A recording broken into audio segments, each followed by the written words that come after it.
नमस्कार दोस्तों, शनिवार टॉक में आपका हार्दिक स्वागत है।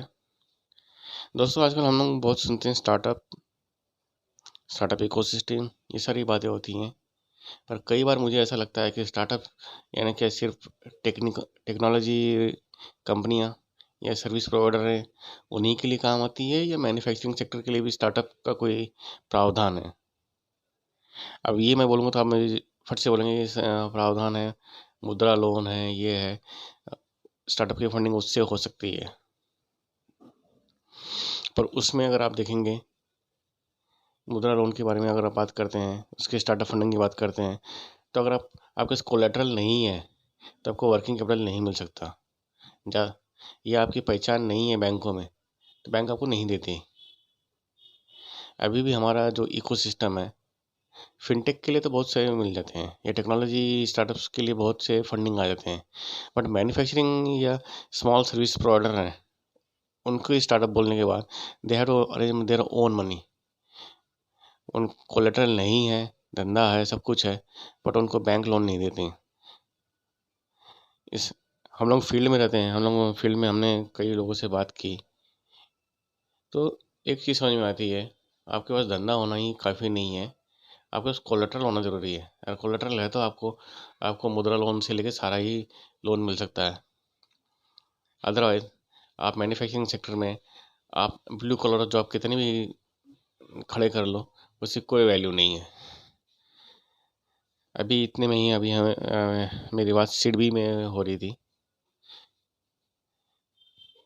They saying prime minister office इसको मॉनिटर कर रहा है, ये बहुत सारी बातें उन्होंने बताई मुझे।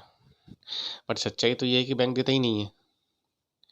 अगर बंदा यहाँ किराए के मकान में रह रहा है, समझिए वो कलकत्ता में रह रहा है, कलकत्ता में उसने कोई बिजनेस स्टार्ट किया, मैन्युफैक्चरिंग यूनिट डाली, छोटी सी यूनिट डाली, 2-3 बंदों को नौकरी दे रहा है, और किराए के मकान में रह रहा है, किराए के जगह में वो अपना काम कर रहा है, तो उसको बैंकर इस नज़र से देखते हैं कि ये बंदा भाग जाएगा, he will not repay debt, काम बंद करके चला जाएगा।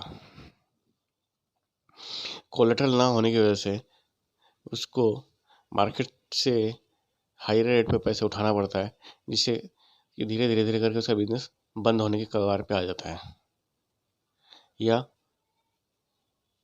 उसकी मार्जिन ख़त्म हो चुकी होती है।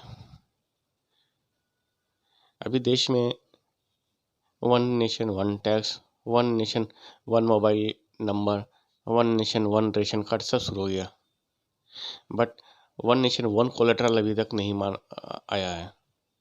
सरकार को अगर मेक इन इंडिया को सक्सेसफुल करना है तो स्मॉल मैन्युफैक्चरिंग और स्मॉल सर्विस प्रोवाइडर की आवश्यकता रहेगी।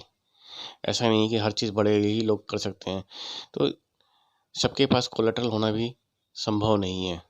अब माइग्रेंट लेबर्स के लिए काम कर रहे हैं, तो उन माइग्रेंट लेबर को जो जॉब देता है वो स्मॉल एंटरप्रेन्योर भी होते हैं, उसमें सारे बड़े बड़े कंपनियां नहीं होती, स्मॉल एंटरप्रेन्योर भी होते हैं, जिनके पास कोलेटरल नहीं होता, उनके पास धंधा होता है, उनके पास टेक्निकल एक्सपर्टाइज होती है, दे है नो हाउ, और उनके पास एक स्पिरिट होती है, एनिमल स्पिरिट होती है बिजनेस के लिए, वो सब होता है उनके पास, क्योंकि वो उससे वो काम कर सकते हैं।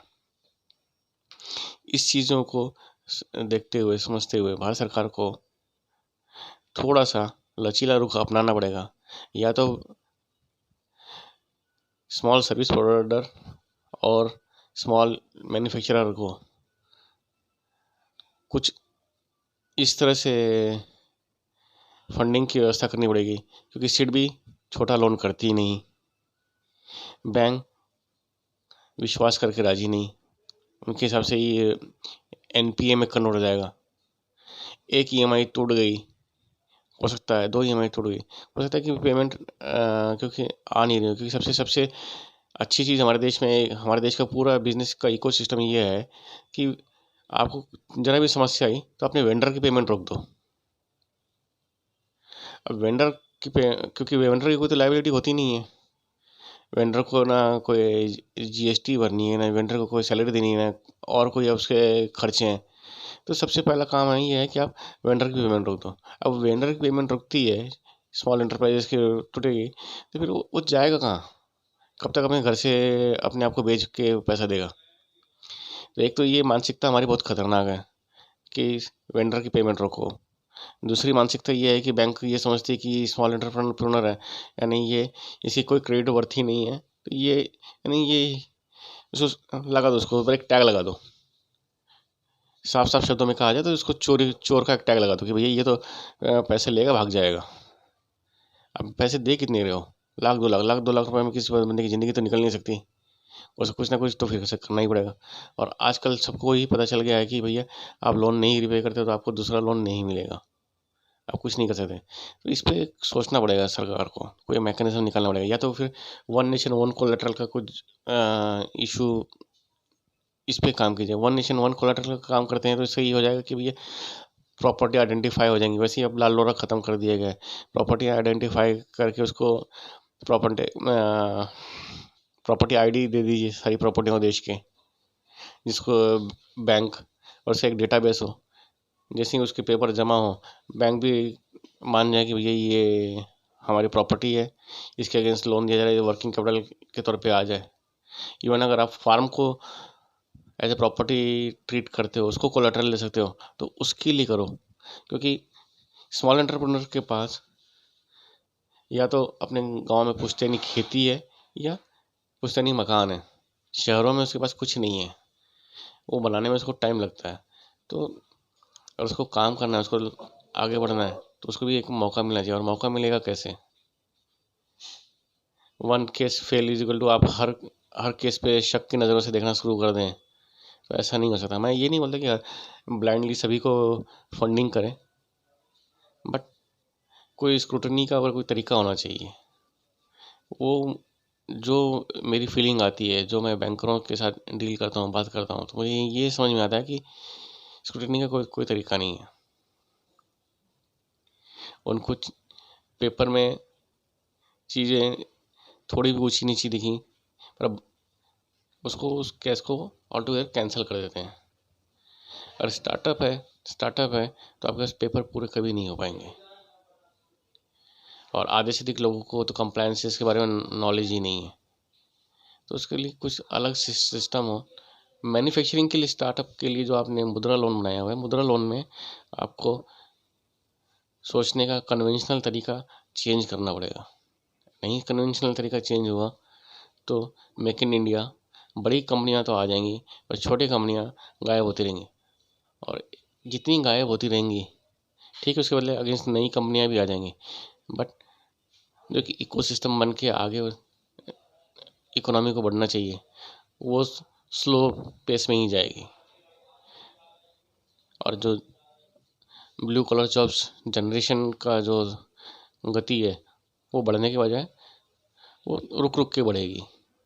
तो इस पे अगर सोचा जा सकता है कोलेटरल फ्री मैकेनिज्म कैसे बनाया जा सकता है। ये कोलेटरल ही चाहिए तो हमारे गांव में जो हमारी प्रॉपर्टी है उसको कोलेटरल के तौर पे नेशनल लेवल पे मान्यता मिले। चाहे वो केरल में मेरी प्रॉपर्टी है और मैं दिल्ली में आके कोई बिजनेस कर रहा हूँ, तो ठीक है, मेरी जो प्रॉपर्टी है उसको मान्यता मिले, बैंक को मैं उसके पेपर देता हूँ, बैंक उसको वेरीफाई कर सकती है, उसका एक डेटाबेस होगा तो बैंक भी उसको वेरीफाई कर सकती है, सारे कंफर्म कर सकती है। और मुझे मेरा वर्किंग कैपिटल या मुझे टर्म लोन जो भी चाहिए मिले, मैं अपना काम बढ़ाऊँ, अपना काम बढ़ने के बाद मेरा पैसा वापस करूँ, अपनी प्रॉपर्टी वापस लूँ। इस पर सरकार को सोचना चाहिए, करना चाहिए।